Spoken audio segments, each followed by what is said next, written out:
ನಿಮ್ಮ ಯೋಜನೆಗಳು ನೀವು ಹೊಸ ಯೋಜನೆಗಳು ಮಾಡಿದಕ್ಕೆ ನಮ್ದೇನು ತಕರಾರಿಲ್ಲ.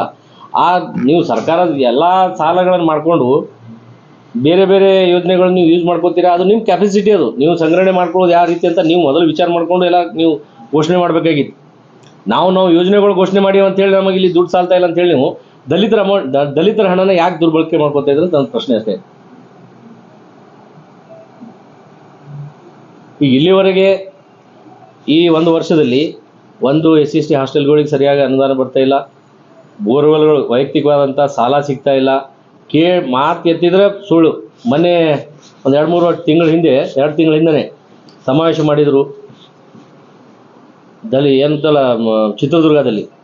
ಇವೆಲ್ಲ ಸುಳ್ಳು ಸಮಾವೇಶಗಳು ಮಾಡಿ ಸುಳ್ಳು ಜನರಿಗೆ ಹಾದಿ ತಪ್ಪಿಸುವಂಥ ಕೆಲಸ ಮಾಡಬಾರ್ದು. ದಲಿತರು ಎಚ್ಚೆತ್ತಾರ. ಈ ಮೊದಲಿನ ಥರ ಏನು ಹಿಂದೆ ಉಳಿದಿಲ್ಲ ದಲಿತರು. ಸಾಕಷ್ಟು ಜನ ಏನು ಶೈಕ್ಷಣಿಕವಾಗಿ ಮುಂದುವರೆದ